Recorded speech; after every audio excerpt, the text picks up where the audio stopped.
So Joram, we're up here on top of the huge gasometer that holds up to 4,000 people depending on the arrangement. Give us some insight into how this series of buildings was preserved.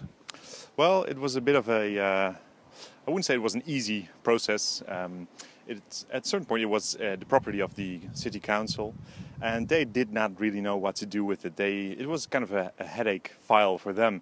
And the citizens around here, we're close to a living neighborhood. They really wanted this place to be a public place, to be open to public and to have activities here for the public.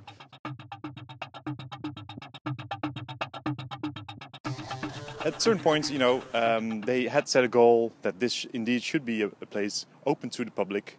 The idea of creating a park came to mind, and a private party, project developer, actually stood up and was willing to invest in cooperating with the city council, both investing, making sure this would become a joint project, making sure that demolishment of these buildings was off the agenda, because that was the case at some point.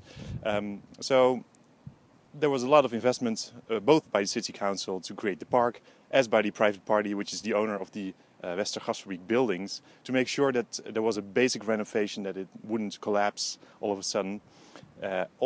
Most of the buildings were kept intact and were made to conform modern day standards in terms of heating, Wi-Fi, obviously, which is a basic need nowadays. Water and all the electricity and stuff like that that's needed for events, and to rent out your spaces for entrepreneurs and companies that rent it permanently. So a mixture was found between the temporary use of it being events, and the more permanent use, it being companies, mostly creative companies, agencies that rent out the buildings and sort of add to the image of the Westergasfabriek as a whole.